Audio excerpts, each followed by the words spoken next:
টাকাই সব। নিঃশ্বাস ছাড়া যেমন জীবন বাঁচে না, তেমনি টাকা ছাড়াও জীবন চলে না। কথাটা দেরিতে হলেও এখন টের পাচ্ছি। আসসালামু আলাইকুম, কেমন আছেন সবাই? দেখবেন যখন নিজের অবস্থা ভালো থাকবে তখন চারিদিকে তাকিয়ে দেখবেন যে মানুষের অভাব নেই। আবার যখন দেখবেন যে বিপদে পড়েছেন তখন দেখবেন চারিপাশে কেউ নাই, পাশে থাকার মতন কেউ নাই। তখন কাউকে খুঁজে পাওয়া যাবে না যে পাশে এসে সাপোর্ট দেবে, পাশে থাকবে। তখন আমাকে কেউ চিনবে না। লাইফে বিপদে পড়লে দেখবেন কাউকে পাশে পাবেন না, কিন্তু দেখবেন ভালো সময় সবাই আপনার পাশে থাকবে। মাঝে মাঝে জীবনে এমন একটা সময় চলে আসে এখানে চোখ বন্ধ করে আল্লাহর ওপর ভরসা করা ছাড়া কোনো উপায় নেই।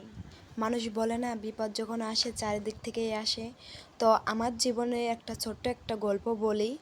আমি অনেক গরিব ঘরের একটা মেয়ে। আমার বিয়ে হয় একটা মধ্যবিত্ত একটা ছেলের সাথে। সে হচ্ছে ব্যবসা করত। ব্যবসা করে আমাদের দিন ভালোই যাচ্ছিল। হঠাৎ করে তার মাথায় আসে যে সে বিদেশ যাবে। বিদেশ যেতে 5 থেকে 6 লাখ টাকা লাগবে। তো অত টাকা আমাদের ছিল না। তো সে ম্যানেজ করে, এর কাছ থেকে ওর কাছ থেকে নেয়, বন্ধুর কাছ থেকে ভাইয়ের কাছ থেকে নেয়, আবার একটা লোন করে সব টাকা ম্যানেজ করে আর পরে যেতে চেয়েছিল মালয়েশিয়ায়।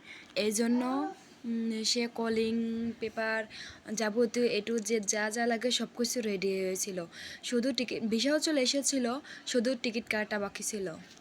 অনেক আশা নিয়ে বসেছিল যে টাকা পয়সা ম্যানেজ করেছে এর কাছ থেকে ওর কাছ থেকে নিয়ে, যে বিদেশ যাব, বিদেশ যে সব কাজ কাম করে সবার টাকা দেনা পাওনা শোধ করে দেব। কিন্তু বলে না, আল্লাহ না চাইলে কিছুই হয় না। তো আমাদের সাথে আল্লাহ সহায় ছিলেন না, আমাদের ভাগ্য ছিলেন না, তাই হয়তো সে বিদেশ যেতে পারেনি। টিকিট কাটা হয়নি, কলিং বাদ হয়ে যায়। তখন তো আমাদের মাথায় আকাশ ভেঙে পড়ে যে এত টাকা গুছিয়ে দালালের কাছে দিছে, দালালও এখনও পুরো টাকা দেয়নি। এখনও দালালের কাছে অনেক টাকাই পড়ে রয়েছে। এদিকে ঋণের চাপ, মাসে কিস্তি দিতে হচ্ছে, তারপরে সবাই চাপ দিচ্ছে টাকার জন্য। ওখান থেকে সংসারে অভাব অনটন শুরু হলো। আর সেখান থেকেই মানুষ চিনতে শুরু করলাম। দেখলাম ভালো সময় যারা আমাদের পাশে ছিল, তখন তারা এই বিপদের সময় কেউ পাশে থাকে না। একবেলা যদি না খেয়েও থাকি, কেউ খোঁজখবর নেয় না।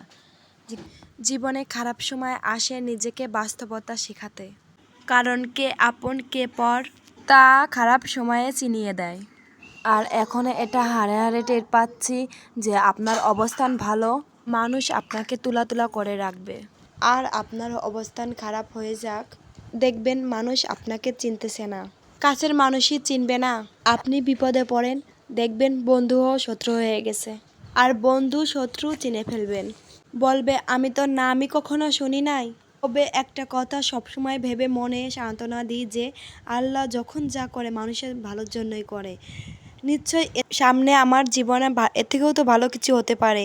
সেই জন্য আল্লাহর ওপর থেকে কখনো নিরাশ হয়নি যে আল্লাহ যা করবেন বান্দার ভালোর জন্যই করবেন। যদি ভুল কিছু বলে থাকি, আপনারা ক্ষমার দৃষ্টিতে দেখবেন। আর এটা আমার সর্বপ্রথম ভিডিওতে ভয়েস দেওয়া, এর আমি কখনো বড় ভিডিওতে ভয়েস দেইনি। সেজন্য